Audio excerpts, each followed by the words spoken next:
What is going on, y'all? Welcome to the KMBest podcast with Gerry Thompson. We have a ton of stuff to talk about today, and we're going to start with Moonstone, the card dropping on Tuesday, a 4/6 that doubles the ongoing abilities of every card at its location, with 1, 2, or 3 as the cost of those cards. So it's sort of like a mini-me onslaught, which is not something that I would have been excited for before Victoria Hand came out. So this first section is going to be a bit of a mishmash discussion where we talk about the context into which Moonstone is releasing. Mostly, I think, in the context of Victoria Hand and Iron Patriot having come out, because that is unfortunately very important to Moonstone's power, I suspect. Because when I look at Moonstone, I don't really see much that I think is going to be as good as doubling up Victoria Hand. And I've been playing decks that double up Victoria Hand already. You're very excited to get 2 of that effect. It is quite strong. And so I think that's probably where any discussion of Moonstone has to start. Do you agree, Gerry? I definitely do. I also have been playing these like Frigga Victoria Hand decks, and this is reminiscent of kind of like when I came back to Snap, when it was like Loki, Elsa, just like these very low to the ground, kind of aggressive things, but also you just have like a lot of different ways to gain kind of like card advantage and to buff your stuff, cost reduce your stuff. It's like you're the low curve deck that is also doing the broken things, and I like it, but I'm also like, maybe this is a little too unfair. I wonder, because I've had a lot of success with a lot of those decks, but I will tell you there is one card that exists now that Loki would have beaten that this current version of it cannot, and that is Gore the God Butcher. Like, imagine having Loki into Gore the God Butcher. We love that. That's amazing for us, right? This deck, if you get Gore the God Butcher mystiqued, you just lose. Like, you just actually lose. You're playing like 12 cards. Of those 12 cards, probably 9 have on reveals. Your opponent plays some on reveals. They're just dropping 30s, and you don't really have interactive tools in the deck. And so I think that like there's this weird thing where the deck is like, to me, it seems very clearly like the mid-range soup deck, but even then, if it didn't run Luke Cage, it would be weak to the Ajax deck, I think. But it does run Luke Cage because it has to run Luke Cage, so it doesn't end up that bad into the Ajax deck. But there's this huge looming thing hanging over it, which is like, if your opponent plays a Mr. Negative, you probably just instantly lose. If your opponent manages to get 2 Gores, you just instantly lose. Like, you do a lot of stuff, but you are genuinely susceptible to people going over the top of you, in part because you have to devote some of your power and some of the slots in your deck to playing Luke Cage so you don't get owned by everyone who's playing Ajax stuff. Assuming everyone starts doing that and Ajax stuff, dies down even more so, is there anything you can do against those other kind of like combo-y things? No. You just actually can't. I've tried, like, there's also, like, I think this is the other thing that's, like, making me a little less, like, oh my god, Iron Patriot is so insane. But there's been a lot of experimentation in sort of my ELO range where people are really trying to just do, like, these hugely anti-meta type stuff. Like, one of the key things about Victoria Hand decks is that they rely a lot on 1-drops, whether that be from Kate Bishop or from the Hood. There's a lot of 1-drops out there. So you'll play, like, Invisible Woman Killmonger, and they just lose.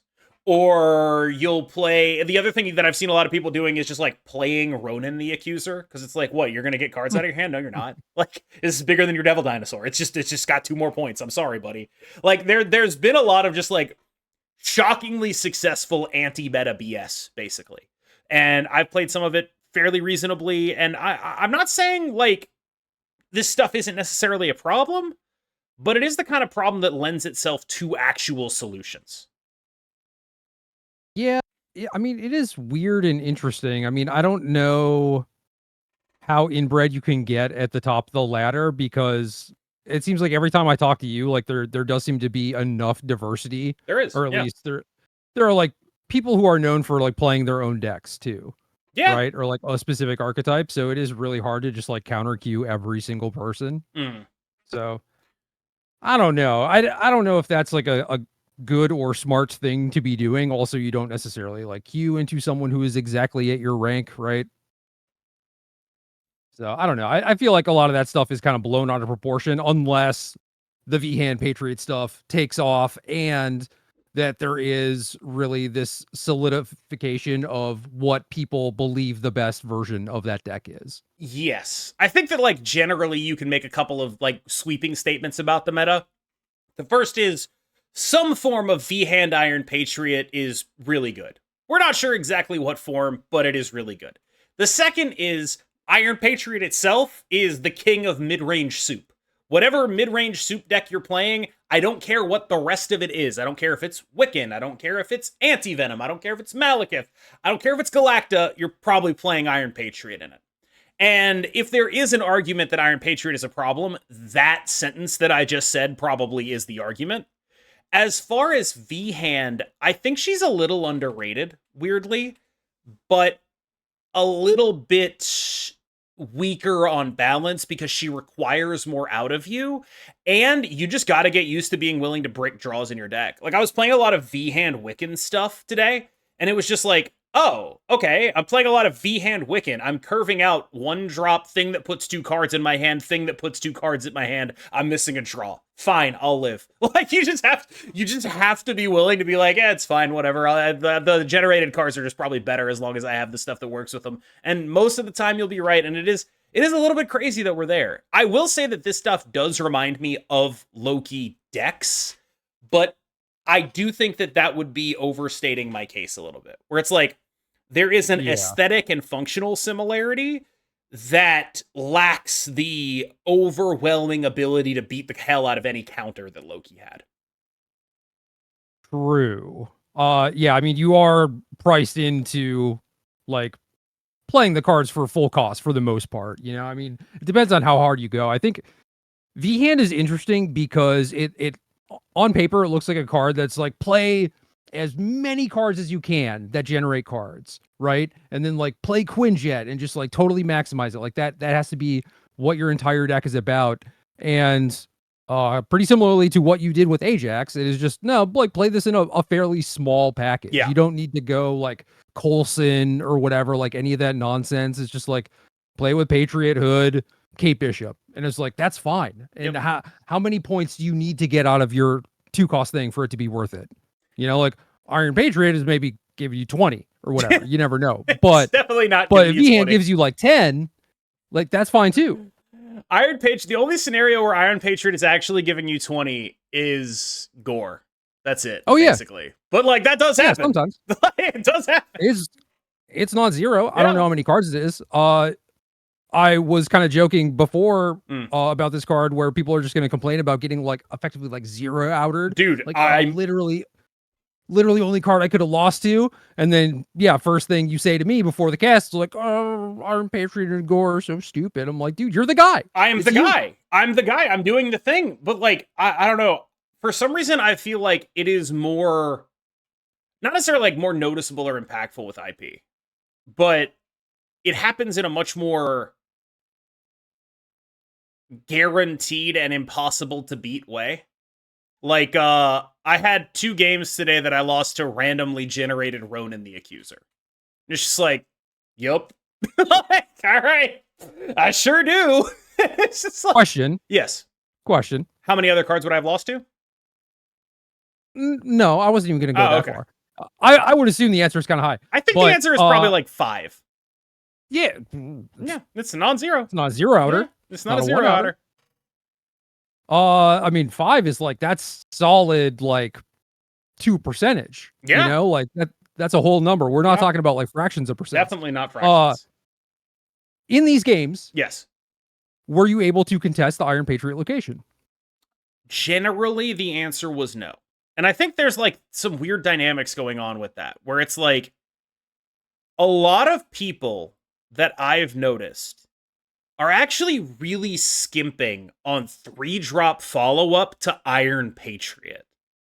And this feels to some degree exploitable. Like, it's definitely something that I've been aiming to exploit with, like, various Gladiator decks, Hydra Bob decks.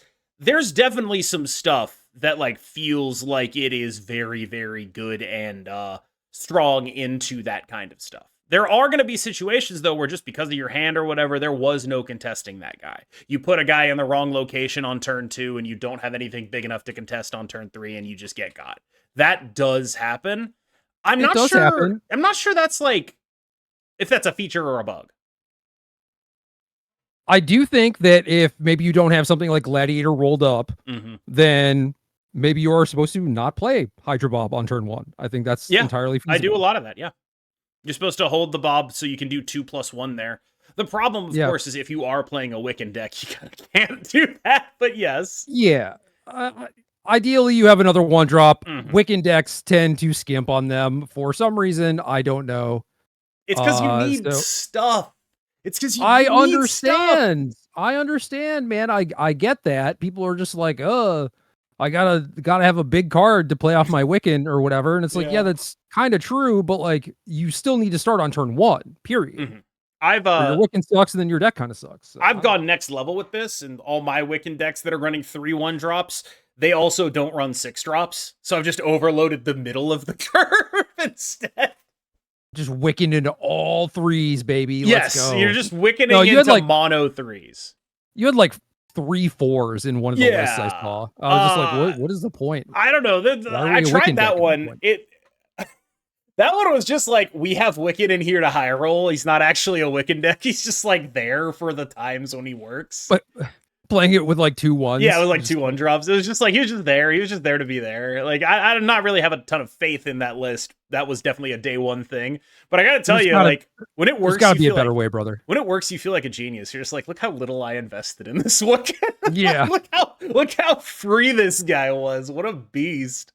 Just put him in any deck. It'll be fine. Yeah. Sometimes you'll curve out and you'll feel really smart. But yeah, I think that on the whole, we've sort of diverged into the Iron Patriot part of this conversation, and we're gonna have to circle back to Victoria Hand and Moonstone. It's a big part of the conversation. He's the problem child, right? Because like V-Hand would probably still be doing things if not Iron Patriot, and therefore Moonstone would still have applications without Iron Patriot. But because Iron Patriot exists, it's like we are really doing it. Yes, we are really doing it. What I do find interesting though is that like I'm not sure this deck, any of the decks that are like that, really beat move bounce like at all.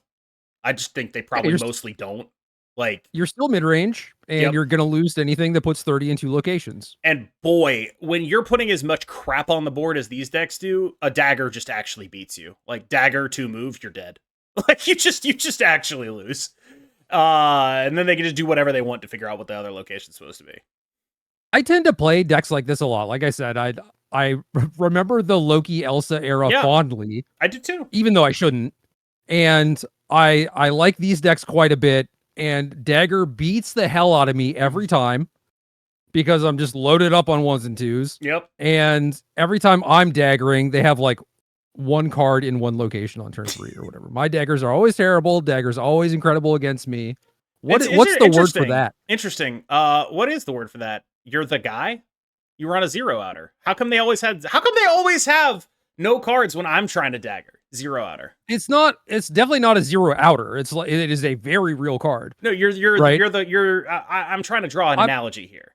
Yeah, I'm the guy as in like just a fish. Like that is what you would call it. It's like the cards are terrible when I play with them and very good against me. I'm the fish. Yes.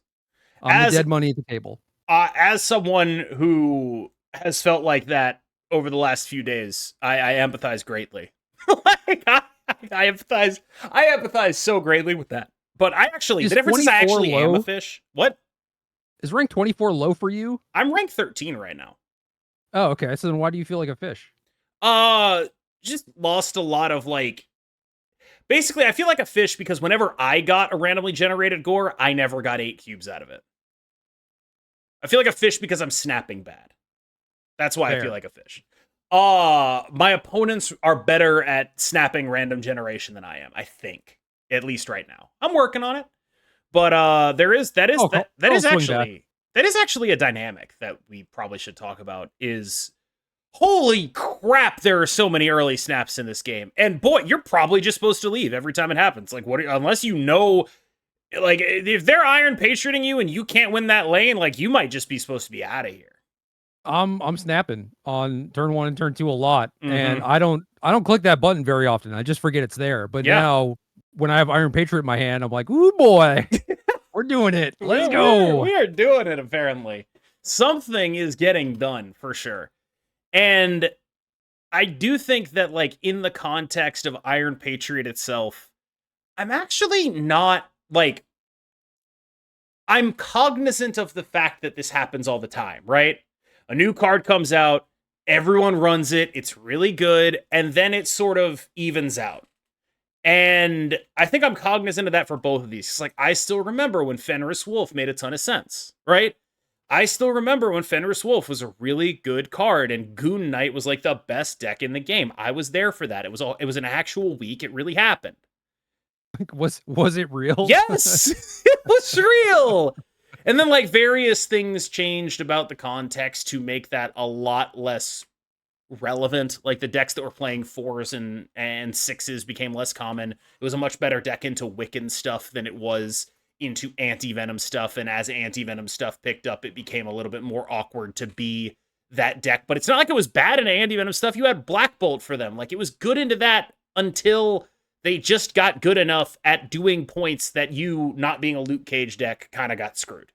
And that ultimately, I think, is what cost the deck. But, I mean, personally, I'm not sure it's actually all that bad right now. It's just like one of those things where if your disruption isn't hitting, you are in trouble. And if you aren't drawing your disruption, then your disruption isn't hitting. That said, I am generally not necessarily worried about the long-term applications of these two cards. I think Iron Patriot definitely has a home. I think that there are exploitable things about it right now. And I think Moonstone coming out will keep people playing Victoria Hand. But we've been in situations like this before. How do you tell what's flavor of the month and what isn't? In this case, a card that is a base 2/3 that gives you a free piece of cardboard that also can potentially give you 4 free energy to Yeah, use on that piece of that one's cardboard. good. I don't know that that one's going anywhere. I don't think that one's going anywhere either. Kind of like anti-venom, where it's like, Yep. oh, this is a 220 or whatever. Probably not going anywhere. That one was Agent Venom, but I actually think the anti-venom comparison Yeah. makes sense too. No, fair. Like, They're both good. I always confuse them. I will never stop confusing them. it's actually just like a card that's on rate that cheats like 4 energy. They're the same card, actually. Yeah. No, it's just, oh, okay, that's the same. That's the exact same card. So yeah, I'm not really worried about that guy. But with V-Hand, I am cognizant of, like, this is a very straightforward thing. The best way to use her is with cheap cards. Cheap cards are very vulnerable to Killmonger.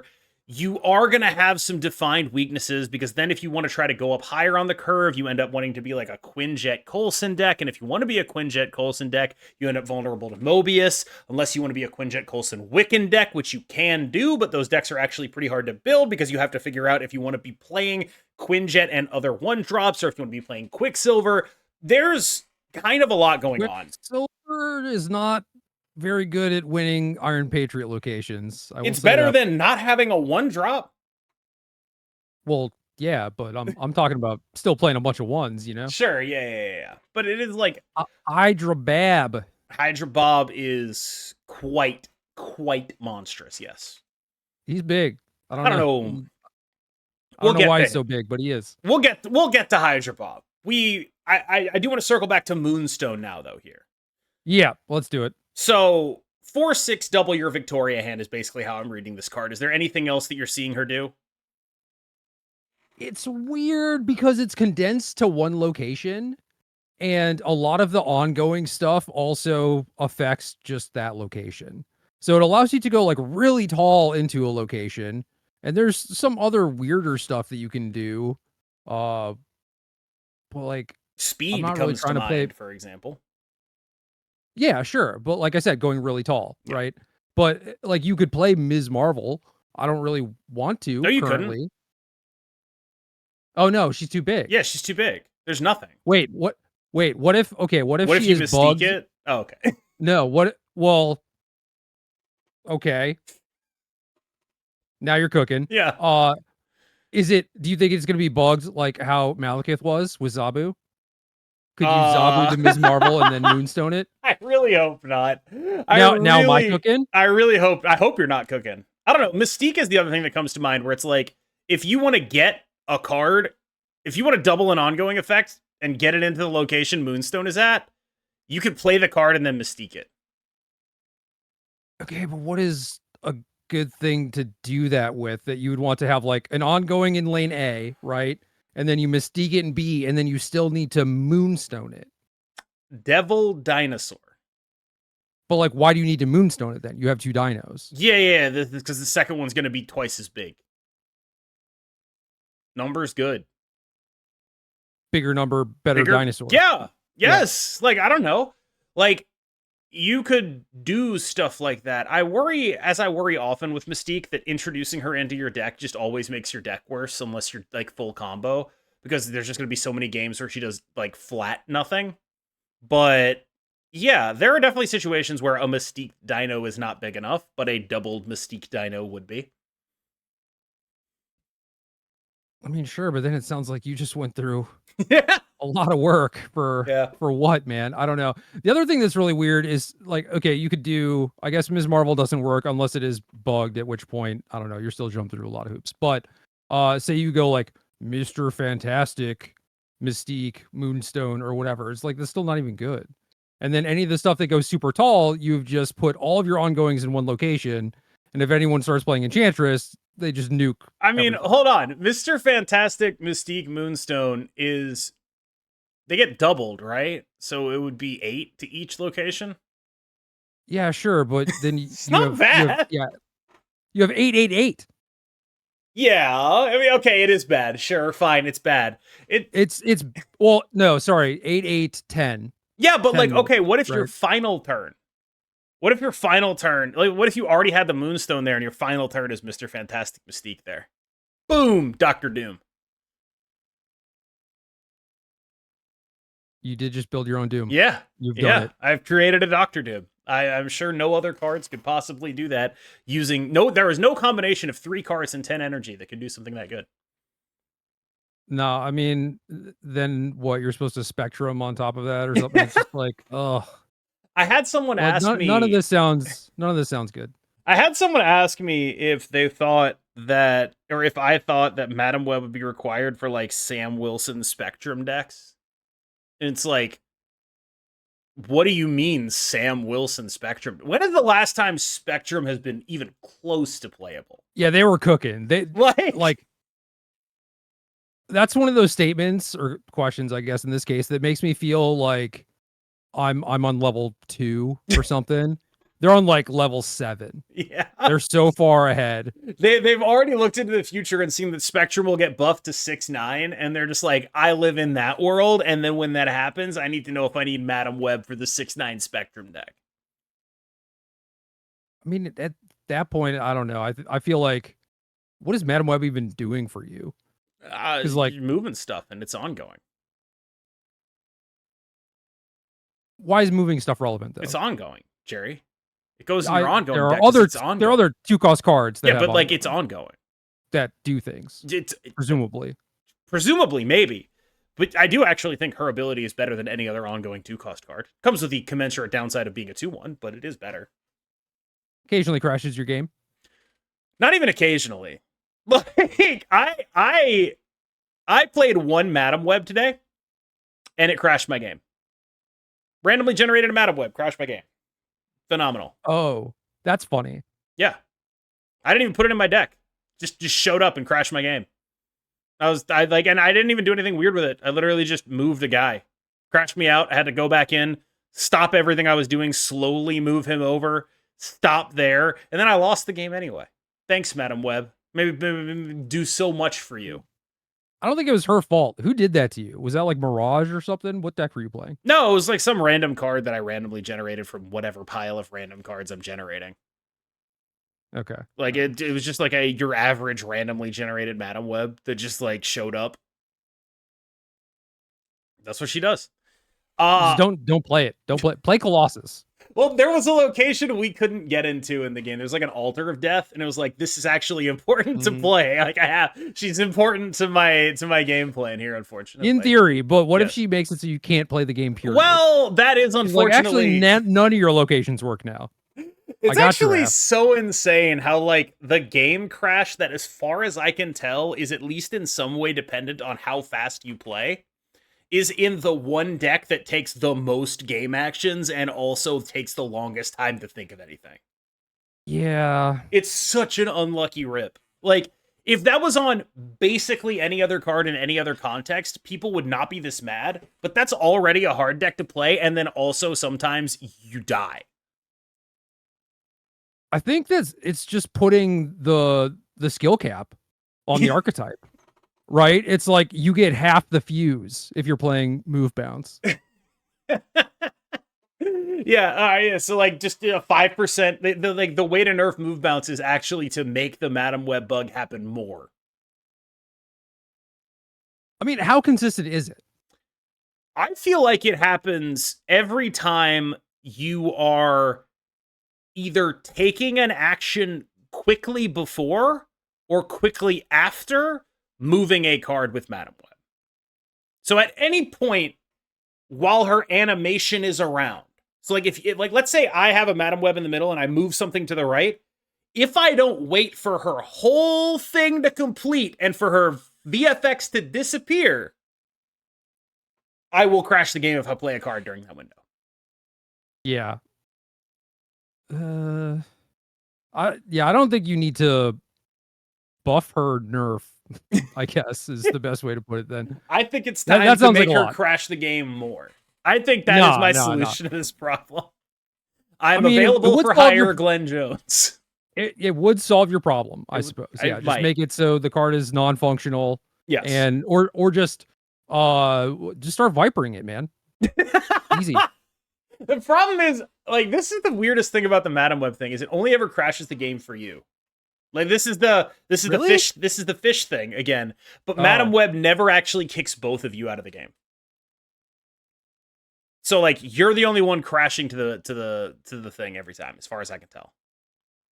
Even if it's their Madam Web. I have, and I'm serious here, I have never had one of my opponents lag out because of a Madam Web. It's never happened. Maybe they just always get back in the game and they know the same things I do about fixing it.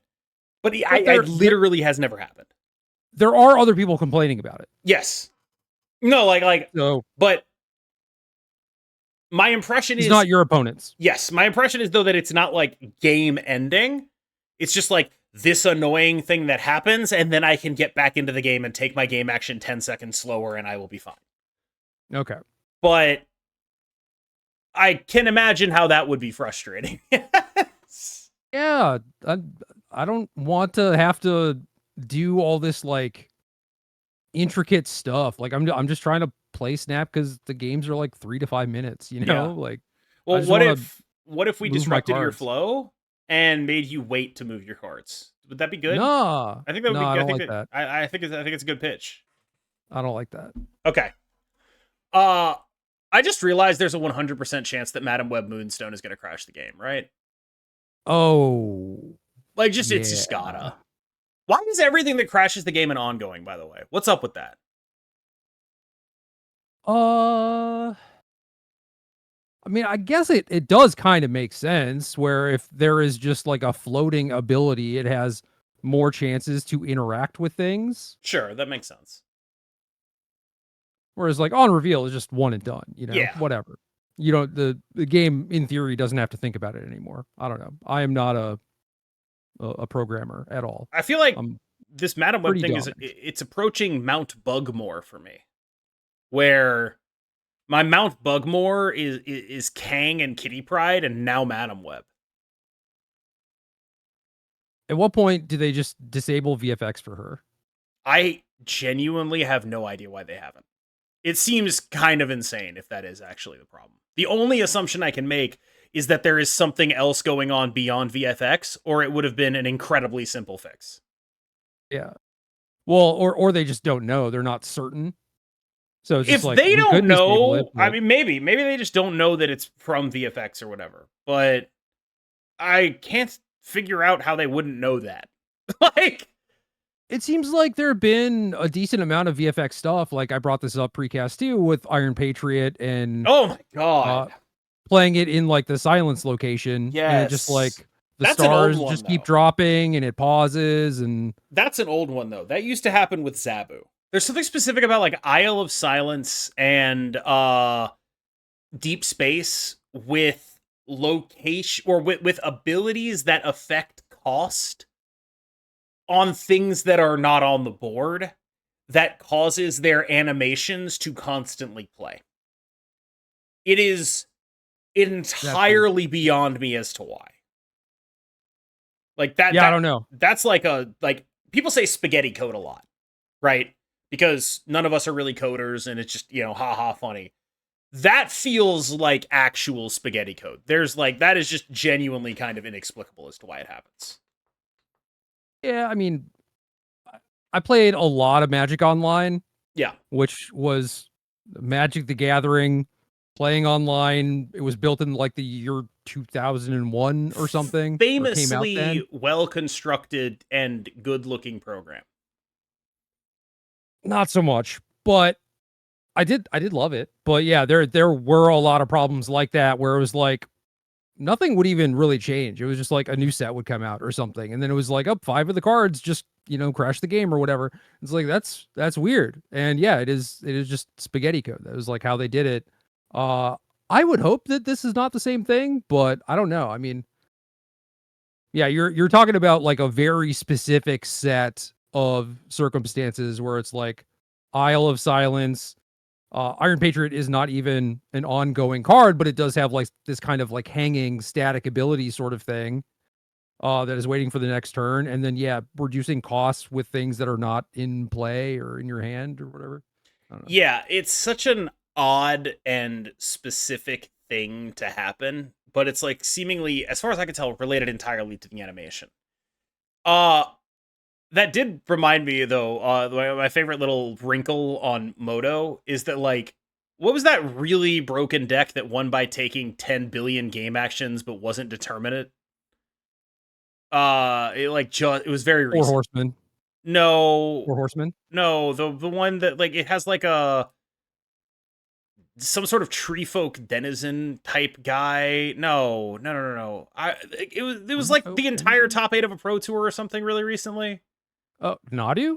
Yes, Jesus. No, Nadu was deterministic. No, there was like a thing where on Moto you couldn't take the requisite amount of game actions to actually make it happen, so you had to play a real win con. I think they figured it out. Like they got it down to the point where if you Okay. knew the actual loop, you could. Okay. Because like I But remember if you're seeing like the Moto list had to play like Thassa's Oracle. yeah, And in yeah, real which life is they did not. pretty bad. Yeah, because in real life, you got to play like a couple lands that let you Yes. loop, and it was deterministic, where it was like you would basically draw the same 2 cards in a row, Mhm. and that let you keep comboing. But you also had to take the actions every time online, and you would just run out of time or something like that. you could do it fast enough. I don't think it was worse than something like Splinter Twin, but not by much. Okay.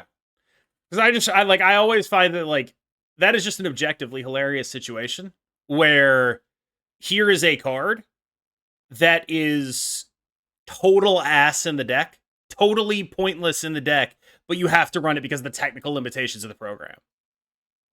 And if that card gets like discarded or something, Yeah. it is entirely possible, like depending on how you constructed your deck, where it's like, well, now you have to do the clock thing. What a cool game. And it's just like they just like play discard spell on turn 1 and take your thing, and you're just like, God, this game's gonna suck. What an awesome, like, well put together game client Magic the Gathering Online really is. It really is. How else are you supposed to do it? I have no idea. Well, I mean, don't let there be decks like Nadu. That's the answer. that would do it. Yeah. But yeah, that I think brings us to the close of, we'll leave you with the echoing thing of don't let there be decks like Nadu as we close our section on Iron Patriot. We'll see how close he comes. But I think that on the whole, the interesting thing about Moonstone is like very specifically how she interacts with Victoria Hand. That seems quite strong to me, but it does sort of create a dynamic in this season that I didn't expect. When I originally looked at this season, I didn't think, oh, there are like paired cards here. I thought of them all as like different kinds of cards. I think it's interesting. And I think in addition, this is actually, I'll say it, the kind of deck that loses to a bullseye discard deck. Damn. Like I think that like harsh words. No, it's just like the bullseye discard deck's gonna go huge, dude. Like I don't know, you're just gonna make a lot of dudes, and you're gonna need a Luke Cage or you're gonna lose. And yeah, I don't know. Can you afford to fit Luke Cage if you're getting Moonstone in there? You're gonna have to. Well, you double up on the Luke Cage, man. Oh, we saw ongoing. Another card for Spectrum. Yeah, let's go. But like we've talked about how these decks work, and it's like until they hit a certain point at which they are the tallest thing around, they're gonna get abused by anything that can go taller. And that means that like I saw an amazing stat for Mr. Negative in top 10% Infinite, where its win rate was like 40%, but it was positive like 0.2 or 3 cubes per game. It's just like, do you know how insane that is for a deck with a win rate that's like 40% to be that positive? If someone plays like a Psylocke or Ravonna and then snaps, why are you staying in? What if they're bluffing me, Gerry? Okay, so thing that I've kind of learned from Snap. Nobody does it. No one bluffs. No one does it at all. They don't. They don't. If you go play a 1-2 NL game at a random local casino, yeah, it's very rare that someone shoves on you and they have nothing. Mm-hmm. It's the same thing on Snap. Yeah, because like, especially on Snap, you don't know your opponent. This is not like a face-to-face interaction. You have no rapport with them. You have probably no information on them, unless it's I paid to win or whatever the hell your screen name is. It's I paid to whine now. To whine. Okay. Yeah, because you keep getting zeroed. Yes. I paid to whine. I feel like that's more applicable to your chat, maybe. I don't know. Anyway. Hey. Yeah, you have no previous information on your opponent, right? So like why would you try and bluff them? You don't know if that is going to work or not. And if you snap, you can't retreat that turn. Yep. So you're kind of priced in. They can just snap you back. Well, then you can retreat. It's the same thing though, right? Yes, it is still the extra cube, but it will cost you. Yeah. Yeah. So I don't know. People just don't bluff. Like it doesn't make sense to, unless I don't know. I guess Conquest is maybe a situation where it's like more likely, but even then, I don't know. My Conquest knowledge is kind of rusty, but I feel like it could be applicable there. But yeah, dude, if they bluff, like you're probably dead. I don't know. Or if they snap, you're probably dead. Yeah. All right. What does that mean for you? I mean, like, I think it should be easy to gather from the tone of this conversation that Iron Patriot is a purchase and Victoria Hand is a purchase. Do you have any objections to that? I don't. I would certainly like slam dunk Iron Patriot, and then V Hand is like, because like you said, Iron Patriot goes in a lot of different spots, right? Doesn't necessarily have to be paired with Victoria Hand. If you like doing the stuff that Victoria Hand is promoting, then absolutely pick up that card. That card is still very solid.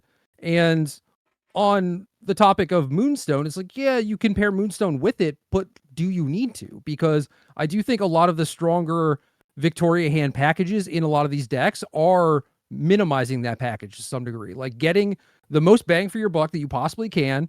I'm looking at your Twitter thing, where you post like all the good decks, right? And the first one is like, Nico Mirage. Like you're going a lot harder on V Hand. Yeah, that one is also like very much built on like our nut draw is copying V Hand, and the appeal of Moonstone is that it does that for you. Fair. I don't know. I kind of feel like the Patriot War matters a little bit more, to the point where I would rather see something like Hydra Bob instead of Nico. maybe something a little bit more impactful instead of Mirage, but that's like, you're going to get maybe an extra point of power over Mirage, You right? have not lived until you go turn 1 Nico copy, turn 2 V-Hand, turn 3 Frigga. You have not lived. Those copied V-Hands are 9 power. There is not a better draw than that. There is not. There are very few possible Iron Patriot outs that are better than that. Sure, but Nico's 1 and 6, and Yes. that's not even taking into account whether or not you have V-Hand on 2 into Frigga. It's rare. I'm not a mathemagician. Mm-hmm. I don't know what the odds are of having your quote-unquote nut draw. Obviously, you can afford to delay this maybe a little bit. I don't know, but again, yeah, I would stick to like consistent small ball package. Yeah, you're right. If you have Moonstone and V-Hand, then you are consistently doubling. That's cool. Sure. You could go V-Hand into Frigga into Moonstone. I'm not sure at what point you're really generating more cards in your hand. I guess like turn 5, you're hopefully playing a Kate Bishop or whatever. Yeah. And then turn 6 you unload, but then again, yeah, you're stacking them all up in one location, and if people start doing that, you just get an Enchantress. Obviously, that's not the world we live in yet. I keep trying to end this topic. We haven't even talked about her. Like Enchantress is yes, like these decks, as far as I can tell, do not have room for Cosmo because the slot you have to play Cosmo in is Loot Cage right now. You have no choice about that, and so if you want, like, there's just so little room to get in both, I feel like. And if you can get in both, maybe we'll start talking, but like the card Enchantress takes the world's biggest dump on Moonstone. Because not only does it get rid of the Moonstone, it gets rid of all the stuff you thought was worth doubling. Which means your game plan probably just falls apart completely. Which brings me to my overall point, which is that I'm more convinced that V-Hand is good than I am that Moonstone is good, because I can totally see a world where V-Hand is good independent of Moonstone, but I cannot see a world where Moonstone is good independent of V-Hand. So look at a card like Frigga, right? If you go V-Hand into Frigga, cool, that's fine, that works. But you can also go Iron Patriot, win the location, play your discounted card, Frigga that. You can Hood Demon, Frigga the Demon. That's fine too. You can anti-venom something, Frigga that. Yeah, exactly. So Frigga has a lot of applications. What is Moonstone doing for you exactly? Like I'm honestly going through the ongoing cards right now. It ain't much. Okay, you have speed. Yep. But again, just goes tall instead of wide. Mm-hmm.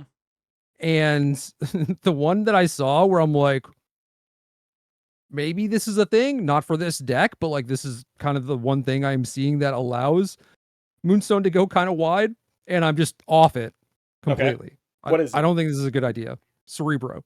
Yeah, nope, off it. We're not going to talk about that. There was a lot of prefacing to that where I was like, I want to assure you that I do not think this is strong. But... Extremely off it. For real though, what's C6 looking like these days? Same as it's always looked, dude. Dog shit. Looking like a pile of turds, my man. A pile of 6 power beaters. There are a lot of OTAs and cards move up and down, and I never really pay attention to how things are impacting the Cerebro gamers, you know? Wow, crazy. I can't believe you would admit to being so out of touch, Jerry. I can't believe you're not paying attention to how things impact the 4 Cerebro gamers left. There are a few cards in Snap that I basically have not touched. Cerebro is one of them, and Galactus is the other one. Galactus was like the last. Yeah. You've mentioned your ethics by way of just luck. That you've mentioned that before, I believe. If it was the first card I got, I'd be a totally different person. Yeah. Luckily, circumstances dictate who we are to some degree, which brings me to finally the end of that segment and on to the second segment of stuff I wanted to talk about. Do you realize how insane it is to say 45 minutes into a podcast, hey, we're ending the first segment? That's what you get on this podcast. You get 45 minutes of just like looping conversation and then another. White guys like to talk. That's the name of our show. Hell yeah. We have important things to say and you need to hear them. That's why we have a podcast. Yeah. I So, mean, we both have two podcasts, actually. yes, that we're both very white. Like both Super, like yeah. ethically and physically. Yeah. Yeah. I went to a friend's house this weekend and I was talking to his wife a little bit, and I knew her. I met her like, I don't know, 2 or 3 times before, and I was at their wedding. But got to know her a little bit better this weekend, and I found out that before, when she was meeting people like Magic players, she would just be like, "Hey, I'm Aaron. Nice to meet you. Do you have a podcast?" Because she's just meeting a bunch of like white Magic players, and basically everyone was like, "Yeah, I do." That's insane. No one felt like a little condescending. If someone asked me that, I would be like, "Don't fucking talk to me, dude." She was just like, "Oh no, just wondering, like, do you happen to have a podcast?" And they're like, "Oh yeah, I do." I would be like, so happy to so happy to tell you about my podcast. I would view that as a provocation. If someone came up to me and was like, "Hey man, nice hair. Do you have a podcast?" I'd be like, "I'm gonna kick you in the chest." Like I would. I am going to kick you in the chest. That is the only possible response I have to that is violence. I have been outed. Like that is just like, it's basically like walking up to someone and saying like, "Hey man, are you an arrogant piece of shit?" It's like, yes, I am. I thought I'd love to tell you about it because I am one. Like, I feel seen. Yeah. I feel seen and validated. Oh god, that's so horrifying. Nobody, like, is this just like a case of like Magic players not the most socially adept? I say as I threaten like violence on people for talking to me the wrong way. Because like I feel like that's the kind of thing that like someone who is like fairly well socialized would hear and immediately twig as like kind of an insult. Or it'd be like a little sus. Like, why are you asking that? Yeah. Like, what is it about me? But no, I think Magic players are very weird where usually it's talking about like the game, It's not like, "Hey, what's up? How are you? How are things? How's your family?" So someone gets asked kind of like a personal question from someone they just met, and they're like, "Oh, what is this? This feels kind of nice. You're asking about me personally and not, how many lands I'm playing or whatever." Oh my god. I would be... I do have a podcast. So, oh my, I'm losing it, dude. Like that is, I would turn beet red and just walk away. Like I would crumple into a pile of tears. And as you're walking away, you're like, "No, I have 2 podcasts." Yeah. I have several. This is kind of like the guy going to the doctor. And it's like, "Oh, go see the clown." Doctor, like, I am Podliachi. Yeah. Anyway, section 2. Section 2. Okay, so there's a bit of preamble here. On the Discord, it was conveyed that after Rocket and Groot released, that the interaction with Luke Cage, wherein Rocket and Groot would not gain power if there was a Luke Cage on the board, was not necessarily intended, that it was more intended to work like Scream, which does gain power, even if there's an active Luke Cage on the board. I got to talking about this a few days ago on stream, and the conclusion I came to was that that made no goddamn sense at all, because the word steal means something. And if you are stealing something, it's got to come from somewhere, and if it's not coming from somewhere, you're not stealing anything. And then all the counter arguments against me involved terms like, "No, Luke Cage works like insurance. No, it's like the FDIC." And I feel like if you're doing that argument for a card those guys game, have podcasts. If you're doing that argument but if you're making that argument for a card game, instead of just being like, "Oh, let's make it the simple, obvious thing," I feel like you've already lost. Once you start mentioning the word insurance in the context of a card game mechanic, it's just like, no, we're done here. It should be the other way. That's called cope.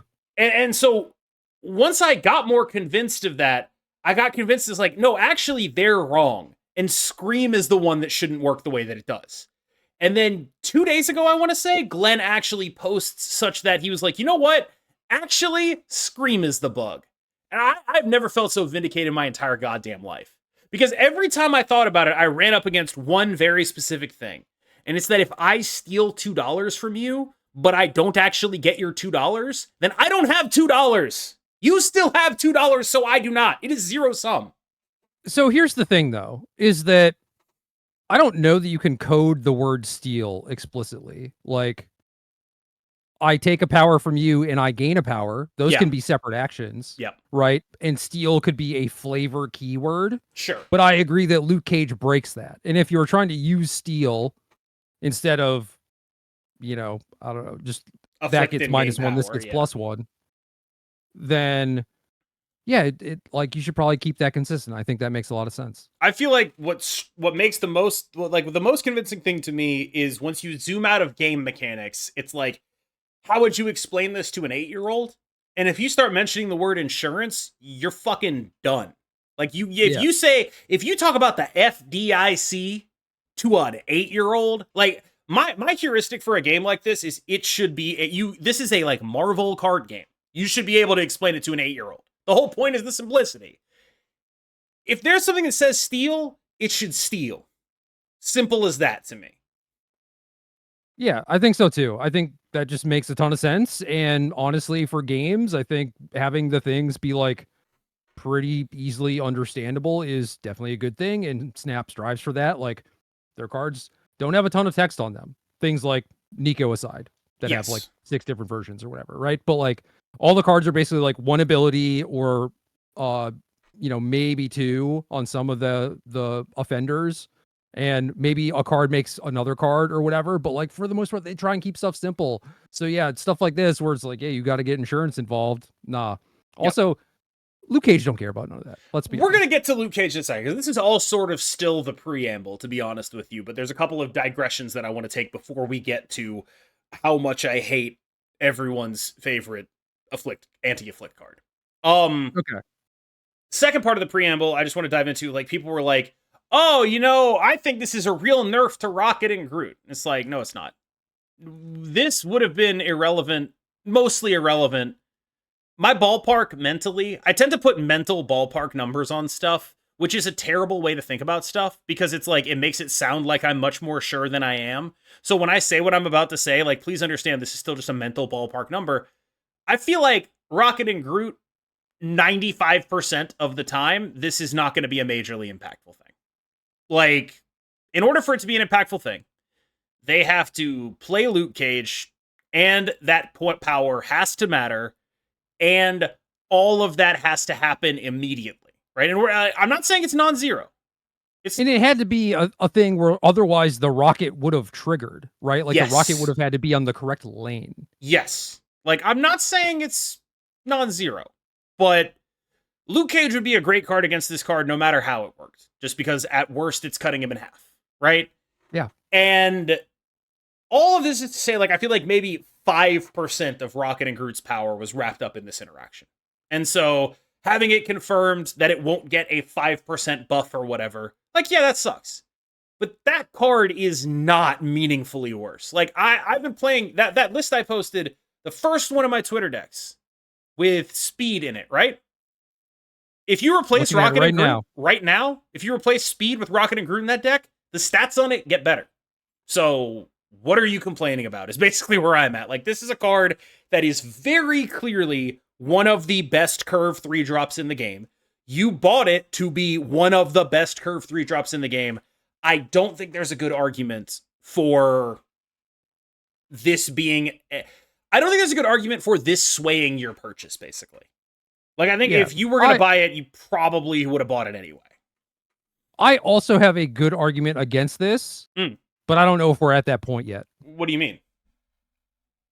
Well, my point is that Luke Cage is the problem. Him being global is the problem. Okay, let's just jump into it. So, Luke Cage, it's not just the global of Luke Cage. It's that he's the all or nothing only solution to 27 different cards in this game. If you want to play, if you want to play Hazmat, you play Luke Cage. If you want to play Ajax, you play Luke Cage. If you want to play Man-Thing, you play Luke Cage. If you want to beat Man-Thing, you play Luke Cage. If you want to beat Hazmat, you play Luke Cage. If you want to play Anti-Venom, you play Luke Cage. All of this crap because Luke Cage is the only card in the space. There are no other cards occupying a space that interact with that stuff except Shadow King, sometimes with Anti-Venom. That's it. So the kind of issue, I guess, is that I don't know what they're supposed to do with Luke Cage. I think the low-hanging fruit answer is like 2/3 only affects his location. They tried that, but the problem then is like he's load bearing.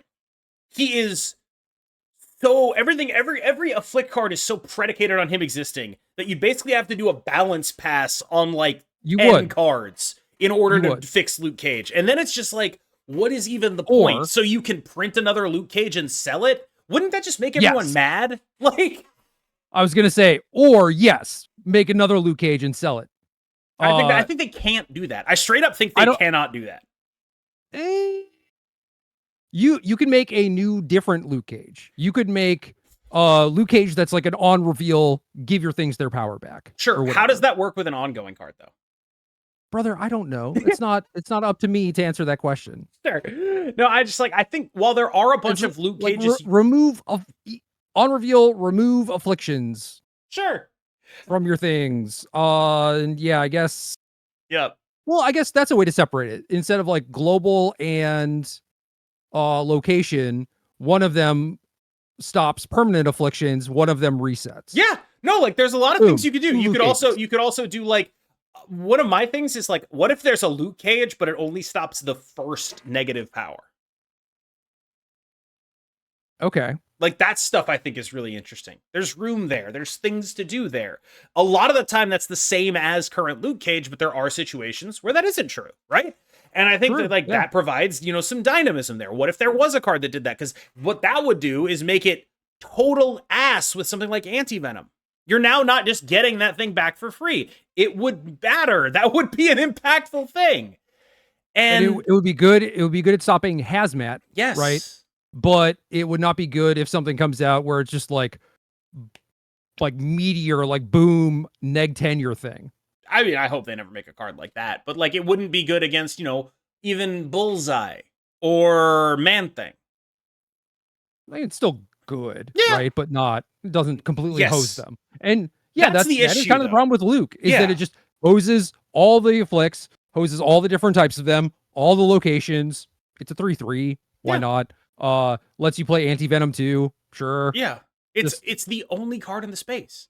Like, that's horrifying. Too much. It does too much because they keep designing in that space. This is what's killing me, right?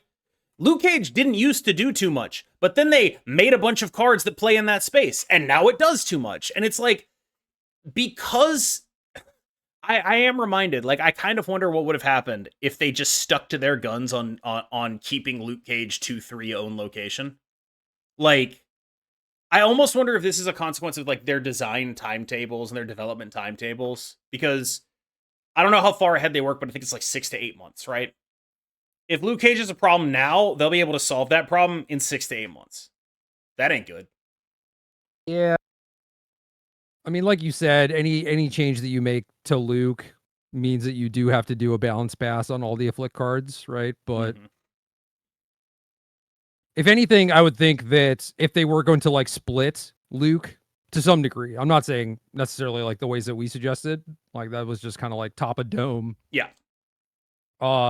And maybe there's better implementation, and I'm sure YouTube comments, you can sound off. Absolutely.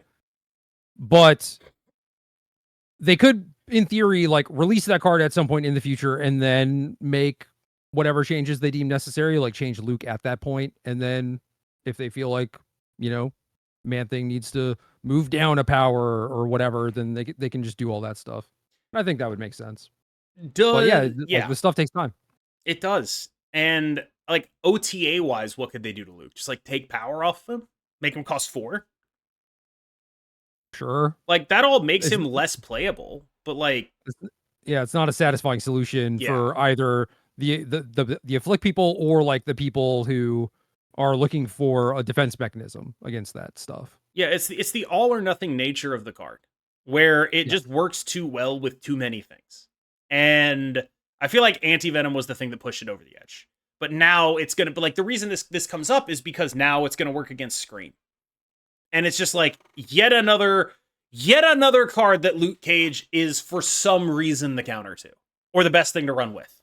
Like it's just there. Are you familiar with the another 20 trillion to Israel meme, where it's just like Patrick and SpongeBob doing the LeBron James Dwayne Wade dunk, and the caption is like another 20 trillion to Israel, and it's like used in the context of politicians, where like the it's usually like, you know, someone would be like, we need food, and then like representative so and so another 20 trillion to Israel instead. Like that's the context. One of my friends made one that was just like another 10 billion Luke Cage decks, and it's Glenn Jones like alley-ooping it up to Luke Cage. And it's like that does sort of feel like what it is, where it's just like, why would you ever not play this guy in anything ever? Why would you? Is there a single reason to play a deck that isn't explicitly a combo type deck like Move Bounce or Mr. Negative? Is there ever a reason to not put Anti-Venom Luke Cage in it? I mean, yeah, but not really. like it's just like, especially when we're talking about the context of like mid-range, yeah, dupe Iron Patriot stuff. It's like, well, you might as well. Pretty good with all that stuff. So like it's just like, imagine if Pixie Mobius was better and then also on better cards. Yeah. Like better stat lines, like more guaranteed output. I mean, I guess like Mobius would have to affect more people. Like Luke Cage affects more things. Yeah. Between like locations and stuff that your opponent's doing than Mobius does for sure. Yeah. And like it's just a kind of unbelievably powerful thing to be doing. Anti-Venom is kind of messed up, and Luke Cage is kind of messed up, and I'm out here playing a deck that just has, like, literally, I'm just playing Luke Cage in my no synergy with Luke Cage card generation deck. I lied. There's one synergy piece, Valentina. But come on. Like, come on. That is not a synergy piece. And Luke Cage is still just like, yeah, that guy's really good. It's like if Pixie and Mobius were both really good. If Pixie and Mobius were a 2-4 and a 3-5, that's what this is like. Yeah, pretty much. And like, it's not, Luke is broken, but not in the overpowered way, right? Yeah. Like there are instances where it's like, oh, this card is cracked. It just straight up won me the game. Probably nothing else could have. Yes. But it is mostly just the ubiquity of it and the fact that you can justify playing it when you're doing like mid-rangey stuff. It's just like, oh, just play it because I kind of want to play Anti-Venom anyway. And then I just have this thing that also hoses a bunch of these other things. And that's very annoying. I would like to see, I don't know, cards like shift in and out of deck lists as required, you know, like as metagame shift. But like if things like Luke remain as prevalent, then the game's just like a little bit more boring. It's like if, you know, when Chavez was in every deck or Zhangxi and stuff like that. It's just like, we only have 12 card decks, man. Like it's any one card that's like kind of locked in, like that's a big part. It's the summer of Luke Cage, except it's winter. And but this is only a problem because he is the only card in the space. And he is the only card in the space because it is impossible to design a card that would be better than him. Like, because he occupies that space entirely, there's no room to do anything else in that space. Because you'll just do something that Luke also does. If you want to do something that's like removing the afflictions from your guys, he does that already. So what's the point? Yeah. And so and that's why I think you need to split him, because he does do everything. Yeah. And it does mean that you can't make any other stuff in this space. It doesn't make sense. Like it makes no sense. Like a cheaper, crappier version, but him at 3/3, he's still cheap enough that you just play the one that does everything. Yes, like there's no, even if you made like a 1-drop that was like remove all afflictions from your cards, I think that would have to be aggressively costed for see play. No, it'd be like a 1/3 or something. Yeah, it would have to be like even really then, you're good. like, I don't know. Yeah, I was thinking 1/4. Like it would have to be like a really aggressively costed card for you to want to put it in your deck. Hydro Bob's like, dude, hold on, slow down. I guess that brings us to the final topic of the day, which is there's an OTA this Thursday. Are there any things that you are particularly interested in seeing? Because I mean, I'll give you an easy one. Let's just tee it off here. Take a point of power off Hydro Bob, for the love of God. I think that's fine. I thought that OG Hydra Bob was completely reasonable. And I think you're right. I get them wanting to buff it because it does really look like downside tax. It looks like Martyr Part 2, I think, to a lot of people. And it's like, well, no, not really. Like, it is mostly a downside, but can be an upside too in some cases, I think right? it's mostly an upside. I mean, I mostly use it as an upside, and I feel like my opponents don't aggressively snap me enough where it's like, I have a Hydra Bob, Murder Zone flips up. They don't even like roll the dice or anything. They don't snap. And it's just like, I feel like you're supposed to. I don't know if you're supposed to, because I think you'd have to be very confident in saying that Hydra Bob going to Murder Zone wins me the game. I'm not usually that confident. Well, yeah, I mean, if your hand is bad, then don't do that. Right? But if your hand is already reasonable, you're like, is this a thing I can win with? And you're like, yes. And if this thing gets blown up, then are you a favorite? At which point I think you're supposed to snap, aren't you? Like, Maybe. I think a lot of it depends. For me, I tend to think about how decks line up, where it's like, if I'm playing a deck that can have poor matchups into, let's say you're a Hydra Bob deck, but that doesn't really tell me anything about what you are, right?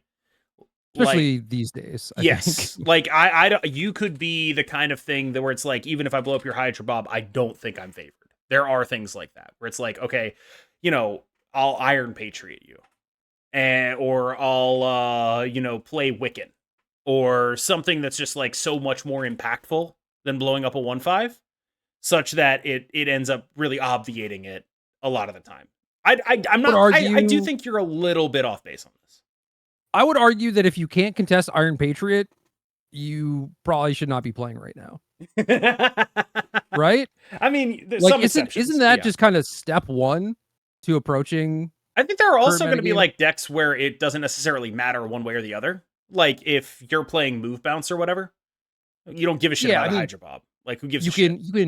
You can contest it on turn 6. Yes. When you put 60 power in play. Yeah, like there are going to be decks like I don't know. I think it's a little more circumstantial than you're giving credit for. I'm just saying, like, the average scenario. It's like my opponent has literally never done that. That is true. I have done that. It has worked. I don't remember if I won the game, but I have done the thing where it's like, let me snap your pop in a Murder World. Yeah. I have done it. And I mean, maybe you didn't win the game. I don't remember. But it still felt pretty good. Cool as hell. And I'm sure it felt real bad for your opponent. Yeah, they did like the frowny face emote on the Murder World. It was sick. Oh yeah. Yeah. See that, dude, you won. Yeah. That's 8 cubes right there. That's Except it isn't 8 cubes right there, Gerald. Or 50 euros, or however you want to quantify 8 cubes. Yes. I love my big stack of extremely convertible currency. Doing 4x trading with cubes. It's just my favorite thing in the world. I actually, just off topic, I changed my name to I Paid to Wine because last month I paid to win. I was trying to make a statement about, the pay to win nature of the game, whatever, and also make a joke about the 8 cubes 50 euros thing, right? Someone else changed their name to I Paid to Wine because they don't like me. I assume. Maybe they thought they were being funny. I don't know. And it made me so mad because, god damn it, that's such a good joke. You fucking cooked my fucking ass. Like, I got owned. That is so good. So now my name is I Paid to Wine. Just out of deference to that. I got fucking owned. I don't know if that guy was being a dick or not. Maybe he was being funny. Maybe he was being a dick. I don't know. But either way, you got cooked. I got cooked. I got fucking cooked. It could be like your longest running subscriber. It could be your biggest hater. I don't know. I don't know which one it is, but I got fucking It could be cooked. It could be me. No, I mean, I do know who it is, but I don't talk to the person. So, like, I don't know where it came from a place of enjoyment or hatred. But either way, I'm fried. I'm fucking fried, dude. You got meteored. I got obliterated. I got what they should do to Luke Cage. Speaking of potential OTA changes, make him a 3-0. Fuck that guy. He's like indestructible, though. Good luck. Now you can be indestructible at 3-0. Make him the world's most easy to Red Guardian card of all time. Not Nerf very Red Guardian. flavorful. Not very flavorful when he's punching through walls and whatnot. I don't know, man. Neither is 3-3. You're not wrong, but yeah, I mean, every Marvel character would be like, "Oh, this is a 10 billion. Probably. Yeah, just put a 0 on the end of everything, and it makes more sense. It'd be it'd be Yu-Gi-Oh, right? Yeah. Red Guardian, yeah, I think that's fine. I don't know if you 3-2 or -1 or something. Just ding it a little bit. I'd take a light hand with him. Maybe. I'd go -1. Okay. That's the lightest possible nerf, I think. How much different is it if it's just like 3/4 silence a thing? I actually think 3/4 silence a thing would be better. Because it doesn't get Luke caged. Yes, that is exactly the reason. Yes, I think if you like, how much better? I think it's slightly worse than current, but definitely better than either taking it to 3-2 -2 or 3-1 -1. Because at the text on the card now, the -2 is very relevant, very impactful. And then if you're like nerfing that to -1, it just seems to me like, why is there this added kind of mini complexity on the card? Versus sure, like just yeah. giving it Why power, are right? why are we putting yet another card Luke Cage is good against into the world, right? Like, why? Yeah, no, I actually, you know what? You've talked me into it. Yeah, just 3/4 silence. That makes perfect sense. Let's we should do everything we can to advocate for that. Glenn Jones, I hope you're listening. Make it so there are less cards that just randomly interact with Luke Cage.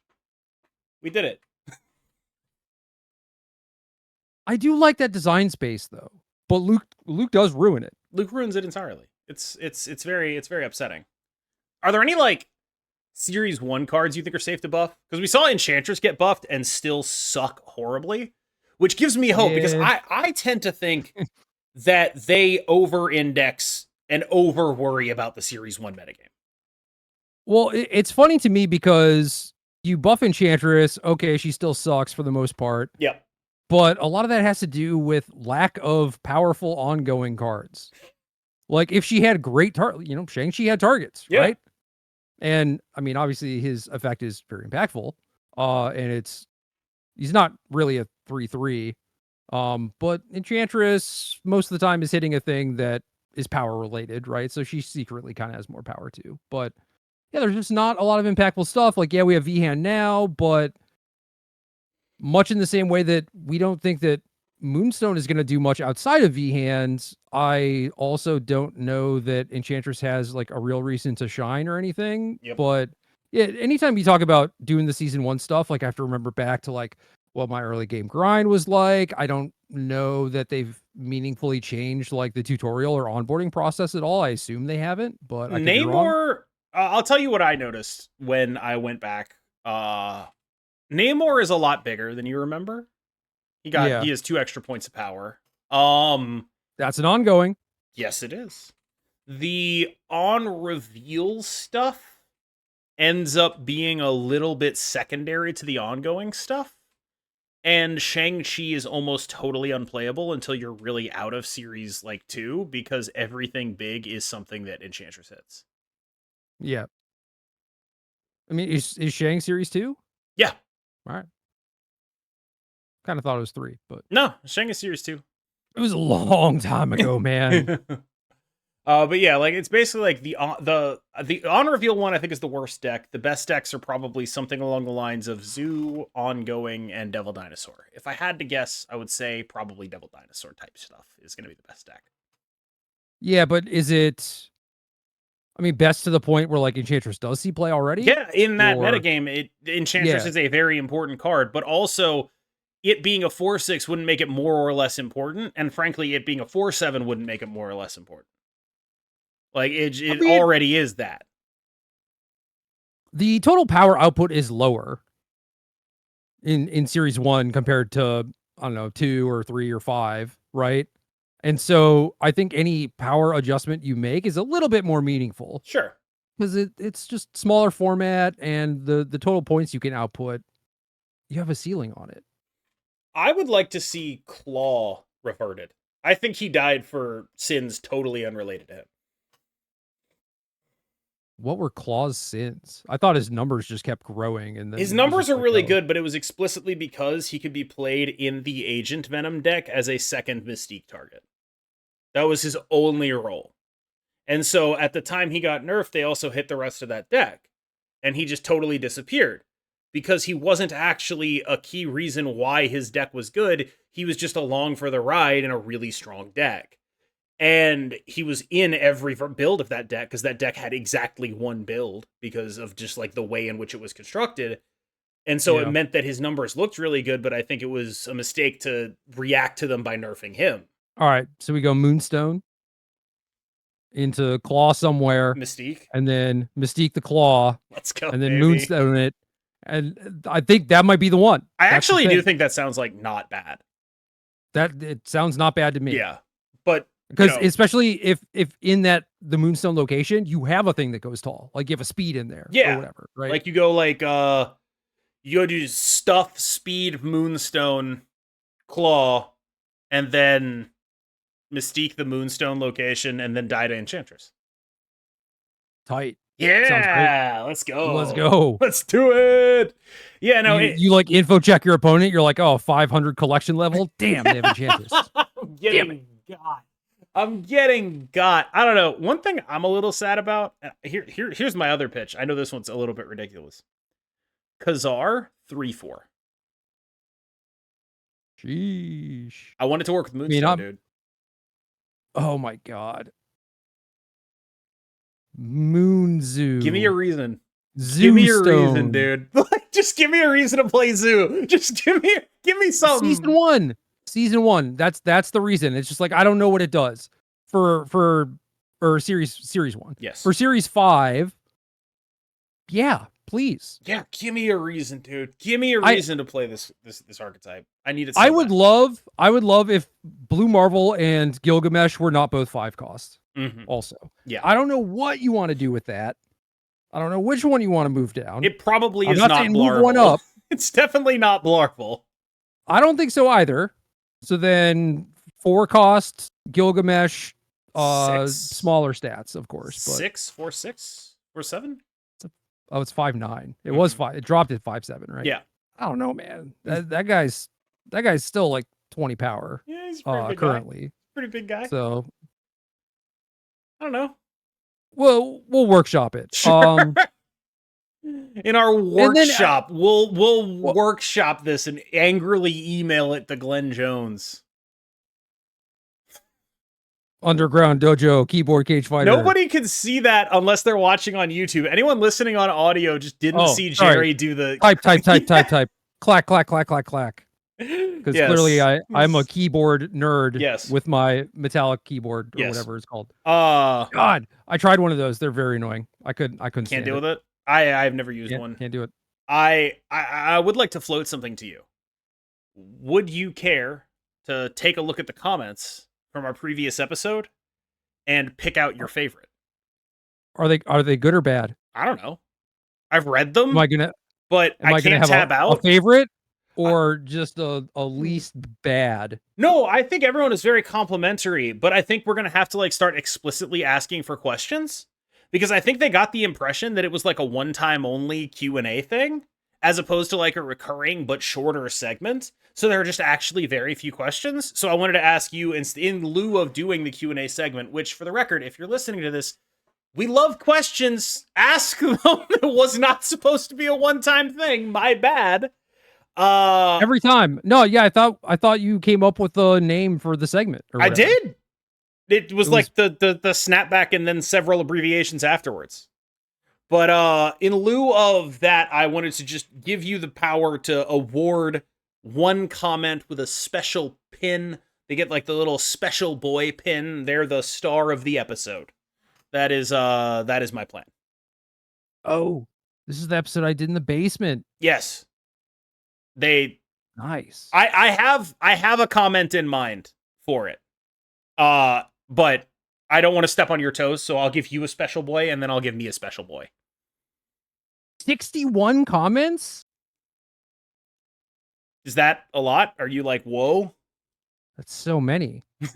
Oh, Glenn Jones and Ben Brode lookalike That podcast. was mine. That was the one I was gonna give the No, star that was to. the third one I saw. Yeah. Am I You're am Ben I Brode. Glenn Jones? No, I'm Glenn Jones. You're Ben Brode.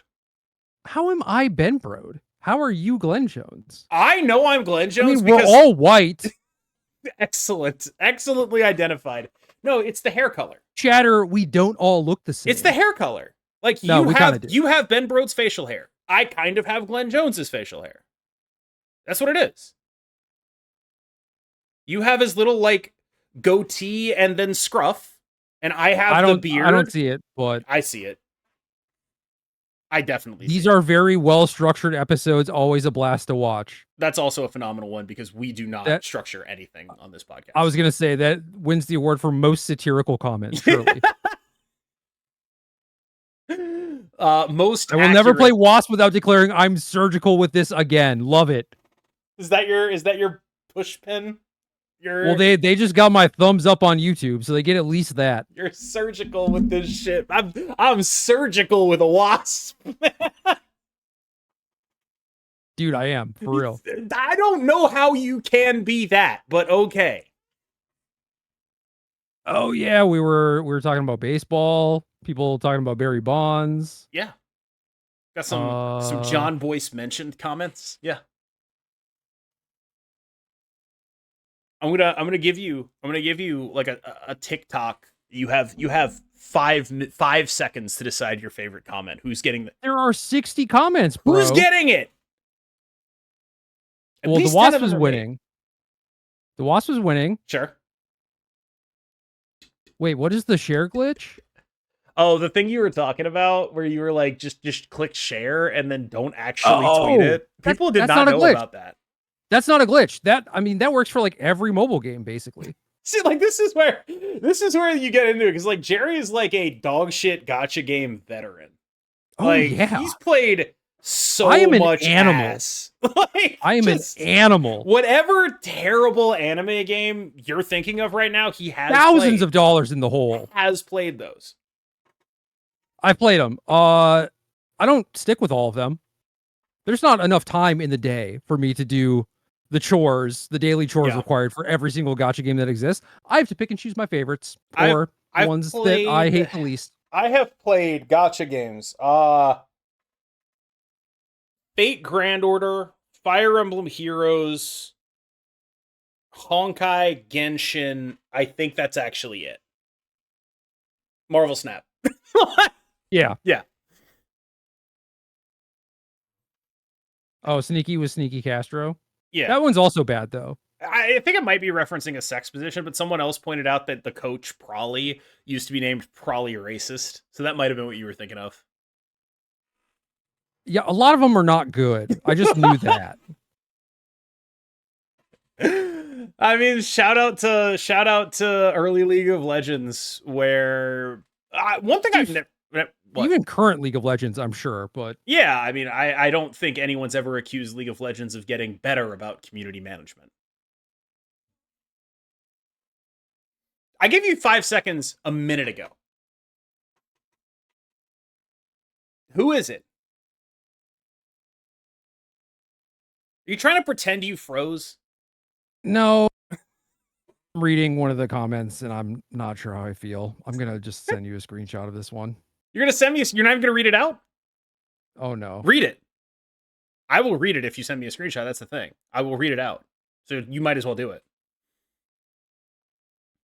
It's the one about you. I'm saying you being insensitive because you were the one who titled the thing. Oh, God, yes. No, I remember this one. This was... Because I made the joke, Iron Patriot storms the Capitol. Yeah. Which I think is funny. I'll send it to you. I'll send it to you so you have it. You can read it out if you want. Because objectively, I like... January 6th was one of the funnier things that has happened in our country's political history, because it was like a combination, like, riot / tour, and also, like, you cannot honestly look at me and tell me that picture of the dude smiling and waving as he leaves with the lectern isn't the funniest shit that's ever happened. I'm sorry. Like, it is objectively hilarious. It And was deeply terrifying, I and mean, also deeply clown shoes. it was very If such an funny. event can be both at the same time. It was very funny. And I got several comments both here and on YouTube, both on YouTube and on Twitter, where people were upset with me for making the joke. But here's what really confused me: is I couldn't tell which direction of the political aisle they were upset with me from. I couldn't Yeah. tell if it was like liberal people who were upset that I was making light of an insurrection, or conservative people who were upset that I was making light of an event at which a woman did die. And you'll notice I didn't make any references to anyone dying or anything like that, but it's also like, hey man, we're allowed to make jokes about the Vietnam War. Like, people died there too. It's been a while. I think we're allowed to make jokes about events at which bad things happened because they were funny. Not that the Vietnam War was particularly funny, but I mean, depending on who you are, maybe it was. But like, this is But one of those regardless, things. Like, there's almost always a joke yes that can be made, right? yes like, And humor for a lot of people is a way to like make light of a situation and like kind of deal with it in a lot of ways. but I think what I'm really getting at here is I would really like if you could tag yourself as which direction you're criticizing me from, because I genuinely could not tell if I was getting criticized by Democrats or Republicans. I do not know. My guess would it'd be split, and it'd be like Republican here, comedy is banned. Sure. And then it'd be like liberal here, comedy's banned. Sure. That is sort of what it felt like. It was like some guy was like, nothing like making fun of an insurrection for views. And I was like, dude, this hurts my views. No one clicks this title. This is a joke for me. I did it because I think it was funny, not because I think it was going to get views. It costs me views. I'm losing money on this title, actually, that I'm doing entirely because I think it's funny. Also, it works. It's a good gag. The Iron Patriot art. It's just a good gag. I'm sorry. Like, Iron Patriot? Come on, man. And Come on. I don't know if it released on the 6th It or did. the 7th. It would literally released on January. I couldn't not make the joke. But the point is, if you're going to critique my jokes politically, I need you to like tag yourself so I know what you actually mean. Because I frankly received several critiquing comments, none of which I could tell had a discernible political motive behind them, but I know they were political in nature, and I just want to know which direction. I just want to know. I think it's useful because it's like, okay, you're mad that we are joking about the situation, but we don't know what aspect of it. Yes. Like, what part of it are you mad about? Are you mad because it was our democracy was almost overthrown? Is that what you're mad about? Or because you didn't get away with it? And with that, I think that's a great moment to end on. Thank you so much for everyone watching the KMBest podcast. As always, also for the record, they did get away with it. Just throwing that out there. He's going to be the president in like 10 days. Yeah, but it took 4 years. Yeah, but like they objectively got away with it. Like, objectively speaking, 100% got away. I mean, with it. Those dudes are getting pardoned. If you like, hopefully, like if you had to earn it afterward. I don't know. I said hopefully there. When I say hopefully in that context, what I mean is like, could you imagine? It would be comedic. It would be funny. No, it'd actually be funnier the other way, where it's like you do the riots for the guy, but then as soon as he gets elected, he's just like, I don't give a shit about you. Like, but I say hopefully because, like, goddamn, imagine going to jail for a dude, and then that dude wins the presidency, and you're like, here's my get out of jail free ticket. That's my goat. That's my goat. And then he's just like, I don't think about you at all.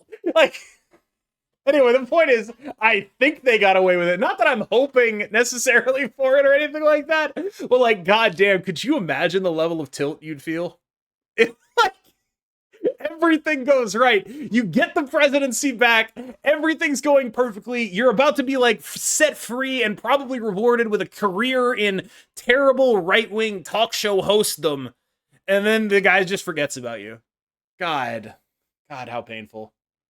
I would hope that you would wonder what choices brought your life to that point. I strongly doubt it. Yeah. All right. With all of that said, I've been KMBest. He's been Gerry Thompson.